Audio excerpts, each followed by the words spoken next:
हर guitar player के लिए एक फिक्स खर्चा रहता है और वो है स्ट्रिंग्स।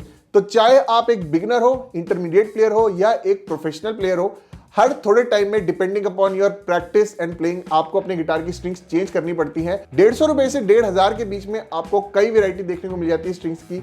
लेकिन जो सबसे कॉमन क्वेश्चन आप में से बहुत सारे लोग पूछते हैं मुझसे वो है कि कोई अच्छा क्वालिटी स्ट्रिंग सेट बताओ इन अफोर्डेबल प्राइस। और अफोर्डेबल प्राइस का मतलब हो गया कि भाई 300 रुपए, 400 रुपए या 500 रुपए में कोई अच्छा स्ट्रिंग सेट बता दो। तो आज से कुछ साल पहले जितने भी प्रोमिनेंट ब्रांड्स थे उनकी स्ट्रिंग्स आपको अंडर 500 भी मिल जाती थी।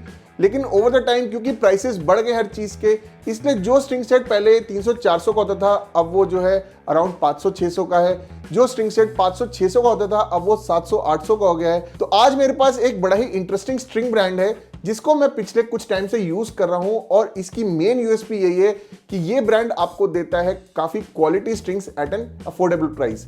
तो आज यहां पे बात करेंगे ओलंपिया स्ट्रिंग्स के बारे में। तो ओलंपिया स्ट्रिंग्स 2020 में लॉन्च हुई थी इंडिया में और फर्स्ट टाइम मैंने ये स्ट्रिंग्स ट्राई की थी 2021 में। तब मैंने गिटार का रिव्यू किया था फेंडर CC60 SCE। तो उसमें ये स्ट्रिंग्स मैंने लगाई थी। इसका जो एंटी करोजन या एंटी रस्ट स्ट्रिंग्स जो होती हैं वो लगाई थी मैंने उस गिटार में और मेरे को बहुत ही इंप्रेसिव लगी थी। तो यहाँ पे अगर मैं सबसे पहले आपको एक प्राइस रेंज बताऊं, आगे मैं आपको प्राइस की डिटेल्स बताऊंगा। तो यहाँ पे जो इलेक्ट्रिक गिटार की स्ट्रिंग्स है ओलंपिया की वो स्टार्ट होती है 290 रुपीज से और वो जाती हैं अराउंड 480 रुपीज तक।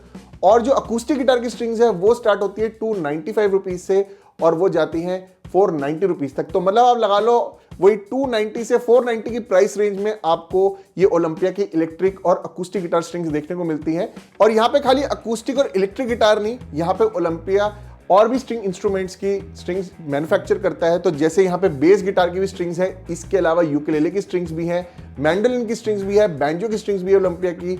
इसके अलावा वायलिन, वियोला, चेलो जो भी स्ट्रिंग्स इंस्ट्रूमेंट होते हैं उनकी स्ट्रिंग्स आपको ओलंपिया ब्रांड में देखने को मिल जाती हैं। तो यह स्ट्रिंग्स के अलावा ओलंपिया के आपको कैपो भी देखने को मिलते हैं। एक गिटार का मल्टी टूल आता है विच इज वेरी यूजफुल। आप जो है भाई अपने बेसिक जो भी मेंटेनेंस करनी है उस मल्टी टूल से कर सकते हैं। इसके अलावा आपको जो है गिटार के स्ट्रैप भी देखने को मिलते हैं और एक even all in one accessory pack भी आता है। ओलंपिया की जो स्ट्रिंग्स और एक्सेसरीज है वो आपको ऑनलाइन भी मिल जाएगी काफी सारी वेबसाइट्स पे। इसके अलावा अक्रॉस इंडिया काफी सारे ऑफलाइन स्टोर्स पे भी मिल जाएगी। तो अपना तो भाई गिटार सेंट्रिक चैनल है, तो यहाँ पे आज मैं बात करूंगा acoustic guitar, electric guitar, bass guitar और क्लासिकल गिटार की स्ट्रिंग्स के बारे में। और खाली बात नहीं करेंगे, मैं इवन साउंड चेक भी करूंगा। तो चलो सबसे पहले बात करते हैं अकूस्टिक गिटार स्ट्रिंग्स और इलेक्ट्रिक गिटार की स्ट्रिंग्स के बारे में। तो ओलंपिया में अकूस्टिक और इलेक्ट्रिक गिटार की स्ट्रिंग्स में आपको 3 सीरीज देखने को मिलती है।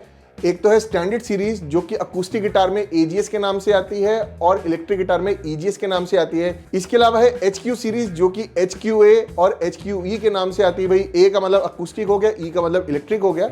इसके अलावा जो थर्ड सीरीज है वो है कोरोजन रेजिस्टेंट स्ट्रिंग्स या एंटी रस्ट कोटेड स्ट्रिंग्स। तो उसमें जो है CTA हो गई अकूस्टिक गिटार के लिए और CTE हो गई इलेक्ट्रिक गिटार के लिए। तो यहाँ ये तीनों सीरीज काफी अच्छी हैं और मैंने इन तीनों सीरीज की अकूस्टिक और इलेक्ट्रिक गिटार की स्ट्रिंग्स यूज की हुई हैं।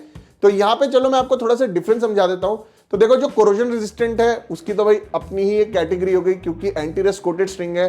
तो भाई उसका मेन पर्पस यही है कि वो ज्यादा चलेगी, इतनी जल्दी रस्ट नहीं होगी। लेकिन यहाँ पे बात करें स्टैंडर्ड सीरीज और HQ सीरीज की, तो इसमें जो है एक थोड़ा सा डिफरेंस है वो है स्टील कोर का। तो जो स्टैंडर्ड सीरीज है उसमें कोरियन स्टील यूज होता है और जो HQ सीरीज है उसमें US स्टील यूज होता है। बस इतना सही डिफरेंस है। इसके अलावा जो कोरोजन रेजिस्टेंट स्ट्रिंग्स है उसमें भी US स्टील की कोर यूज होती है और यहाँ पे इनके प्राइस में भी कोई ऐसा बड़ा डिफरेंस नहीं है। तो यहाँ पे जो स्टैंडर्ड सीरीज है वो अराउंड 280-290 की आपको मिल जाती है। तो यहाँ पे मैं थोड़ा सा प्राइस वेरिएशन इसलिए रख रहा हूँ क्योंकि अकूस्टिक और इलेक्ट्रिक गिटार की स्ट्रिंग में जो है भाई 5-10 रुपए का ही डिफरेंस है। और यहाँ पे जो HQ सीरीज है वो आपको मिल जाती है अराउंड 360-365 रुपीज की। और यहाँ पे जो कोरोजन रेजिस्टेंट स्ट्रिंग्स है वो आपको मिल जाती है अराउंड 480-490 की। तो देखो ऐसा कुछ नहीं कि बहुत मेजर प्राइस डिफरेंस है, लेकिन हाँ यहाँ पे थोड़े थोड़े प्राइस में आपको जो है अलग अलग क्वालिटी मिल रही है, अलग अलग वैरायटी मिल रही है विच इज रियली गुड। क्योंकि आप जो है भाई एज पर अपने बजट डिसाइड कर सकते हैं कि आपके लिए कौन सी स्ट्रिंग सही रहेंगी। तो मैंने आपको सीरीज का डिफरेंस समझा दिया, लेकिन एक कॉमन फीचर जो कि आपको थ्रू आउट इन स्ट्रिंग्स में देखने को मिलता है वो है हेक्सागोनल कोर। तो हेक्सागोनल स्टील कोर जो है एक काफी अच्छी चीज होती है जो कि स्ट्रिंग्स में यूज की जाती है। तो जो स्टील वायर होती है, जो स्टील कोर वायर होती है वो हेक्सागोनल होती है। तो उसका मेन बेनिफिट रहता है कि आपको जो है काफी अच्छी क्वालिटी की स्ट्रिंग मिलती है। ओवरऑल जो ट्यूनिंग स्टेबिलिटी है वो आपको काफी अच्छी मिलेगी इन स्ट्रिंग्स में।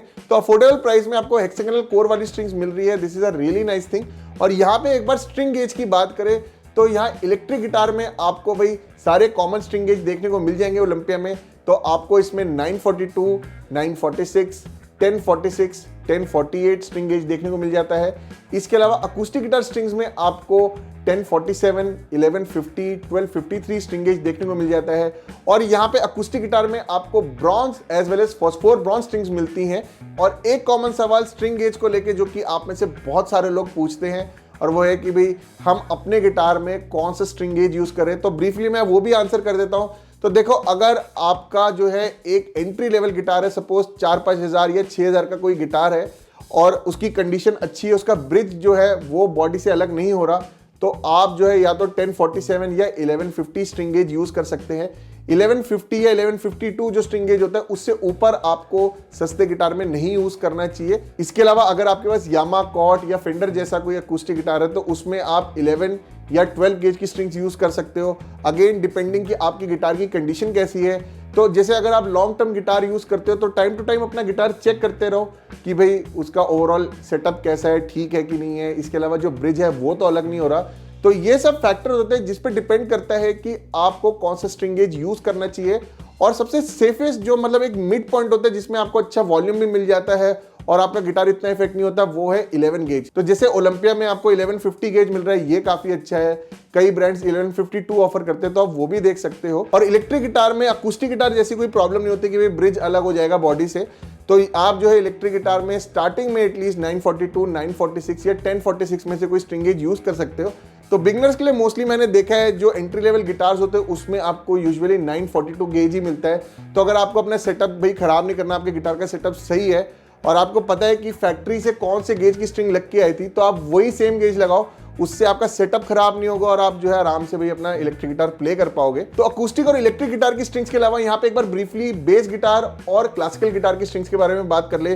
तो जो क्लासिकल गिटार है उसकी करंटली आपको HQ सीरीज में नॉर्मल टेंशन की स्ट्रिंग्स देखने को मिलती है। ये मैंने यूज की है और ये आपको साउंड चेक में भी सुनने को मिलेगी। तो काफी बढ़िया लगी मेरे को ये स्ट्रिंग्स और ये भी काफी अफोर्डेबल है। तो करंटली ये आपको मिल जाती है 415 रुपए की। और इसके अलावा यहाँ पे जो बेस गिटार स्ट्रिंग्स है उसमें भी आपको एक थोड़ी सी वैरायटी देखने को मिलती है। मतलब जो इलेक्ट्रिक गिटार बेस है उसमें आपको 4 और 5 स्ट्रिंग बेस की स्ट्रिंग्स देखने को मिलती है और इवन आपको अकूस्टिक बेस की भी स्ट्रिंग्स मिलती है ओलंपिया में। और यहाँ पे प्राइस जो है भाई बेस स्ट्रिंग्स का बहुत ही बढ़िया है, बहुत ही अफोर्डेबल है। तो यहाँ पे जो 4 स्ट्रिंग बेस की स्ट्रिंग्स है वो आती है करेंटली 920 रुपीज की और जो 5 स्ट्रिंग बेस की स्ट्रिंग्स है वो आती है 1150 की। तो यूजुअली अगर आप किसी भी प्रोमिनेंट ब्रांड की बेस स्ट्रिंग्स देखोगे तो आपको 1500 से 2000 या 2500 तक की भी मिलती हैं, लेकिन यहाँ पे आपको बेस स्ट्रिंग्स अंडर 1000 रुपीज मिल रही है। और भाई अगर 5 स्ट्रिंग ले रहे हो तो 1150 which is nothing for base strings. और यहाँ पे मैंने ये बेस स्ट्रिंग्स भी यूज करी है, मेरे को काफी अच्छी लगी। अब यहाँ पे बात करें पैकेजिंग की तो ओलंपिया की स्ट्रिंग्स जो है काफी अच्छी पैकेजिंग में आती है। तो यहाँ पे मेन एक तो ये आउटर पैकेजिंग है, लेकिन इसके अलावा जब आप इसको ओपन करते हो तो यहाँ पे हर स्ट्रिंग इंडिविजुअल पैकेट में सील्ड होती है और जो है नंबर्ड होती है, which is a really nice thing. तो इंडिविजुअल पैकिंग तो अच्छी चीज़ है ही, लेकिन यहाँ पे ये स्ट्रिंग्स रस्ट भी नहीं होती इस पैकेजिंग में। तो भाई मैंने आपको स्ट्रिंग्स के बारे में काफ़ी कुछ बता दिया। अब जो है साउंड चेक करते हैं अलग अलग गिटार्स पे।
भाई साउंड वाइज मेरे को तो ये स्ट्रिंग्स काफी अच्छी लगी। बाकी आप लोग कमेंट करके बताइएगा कि आपको जो है ये स्ट्रिंग्स कैसी लगी। और यहाँ पे अब बात करें प्रोज एंड कॉन्स की, तो ऐसे मेरे को कोई कॉन्स नहीं दिखे ओलंपिया की स्ट्रिंग्स में। यहाँ पे आपको प्रोज की लिस्ट ही देखने को मिलेगी। तो मेन यूएसपी जो है ओलंपिया स्ट्रिंग्स का वो यही है कि आपको अफोर्डेबल प्राइस में काफ़ी अच्छी क्वालिटी की स्ट्रिंग्स मिलती है। और यहाँ जो कोटेड स्ट्रिंग्स है भाई वो आपको अंडर 500 रुपीज़ मिल रही है, which is a really nice thing. क्योंकि यूजुअली आप अगर कोटेड स्ट्रिंग्स लेने जाओगे तो कम से कम आपको 800-1000 रुपये खर्चने होंगे, लेकिन यहाँ आपको वही 480-490 रुपीज़ के प्राइस रेंज में जो है कोटेड स्ट्रिंग्स मिल रही हैं। और ये कोटेड स्ट्रिंग्स अच्छी हैं, मतलब ऐसा नहीं है कि बस नाम की है, मतलब बहुत अच्छी चलती हैं ये। और टोन तो देखो आपको अच्छी मिल रही है, लेकिन इसके अलावा जो एक और अच्छी चीज़ मेरे को लगती है ओलंपिया स्ट्रिंग्स में वो है ट्यूनिंग स्टेबिलिटी। तो जो ट्यूनिंग है वो काफ़ी स्टेबल रहती है, स्पेशली जब आप नई स्ट्रिंग्स लगाते हो तो उसके बाद जो है ना गिटार उतनी जल्दी ऐसे डीट्यून नहीं होता बार बार। थोड़ा बहुत तो देखो होगा जब आप नई स्ट्रिंग्स लगा रहे हो, लेकिन ऐसे ड्रास्टिकली नहीं होता। इसके अलावा इन स्ट्रिंग्स की पैकेजिंग बहुत अच्छी है और स्ट्रिंग्स जो है वो रस्ट नहीं होती। तो ओवरऑल देखो आपको अफोर्डेबल प्राइस में काफ़ी अच्छी क्वालिटी की स्ट्रिंग्स मिल रही है। और भाई अब आपको ना उतना रिलेक्टेंट होना नहीं पड़ेगा। भाई लोग अच्छा गिटार भी ले लेते हैं, लेकिन हर बार 500-1000 रुपये के बीच में स्ट्रिंग्स लेना हर किसी के लिए पॉसिबल नहीं है। आप अर्न कर रहे हो तो मे भी ले सकते हो, लेकिन भाई स्कूल कॉलेज स्टूडेंट्स के पास लिमिटेड फंड्स होते हैं, उनको और भी एक्सपेंसेस देखने होते हैं, तो उनके लिए ये स्ट्रिंग्स बहुत अच्छी हैं। आपको जो है कम प्राइस में काफ़ी अच्छी वैल्यू मिल रही है। बाकी आप लोग कमेंट करके बताइए आपको ये स्ट्रिंग्स कैसी लगी, और अगर आपने ओलंपिया की स्ट्रिंग्स यूज़ करी तो अपना फीडबैक भी ज़रूर शेयर करिएगा। उससे भाई अपनी गिटार कम्युनिटी को काफ़ी हेल्प मिलती है। अगर आज की वीडियो आपको यूज़फुल लगी हो तो इसको लाइक करिए, शेयर करिए, और अगर आपने चैनल को अब तक नहीं सब्सक्राइब किया तो ज़रूर कर दीजिए। साथ ही साथ उस बेल आइकन पे भी क्लिक कर दीजिएगा ताकि जब भी मैं कोई वीडियो अपलोड करूँ आपको उसकी नोटिफिकेशन मिल जाए। आप मुझे फॉलो कर सकते हैं फेसबुक और इंस्टाग्राम पे, जिसके लिंक्स मिल जाएंगे आपको डिस्क्रिप्शन में। मैं मिलता हूँ आपसे अगली वीडियो में। बाय।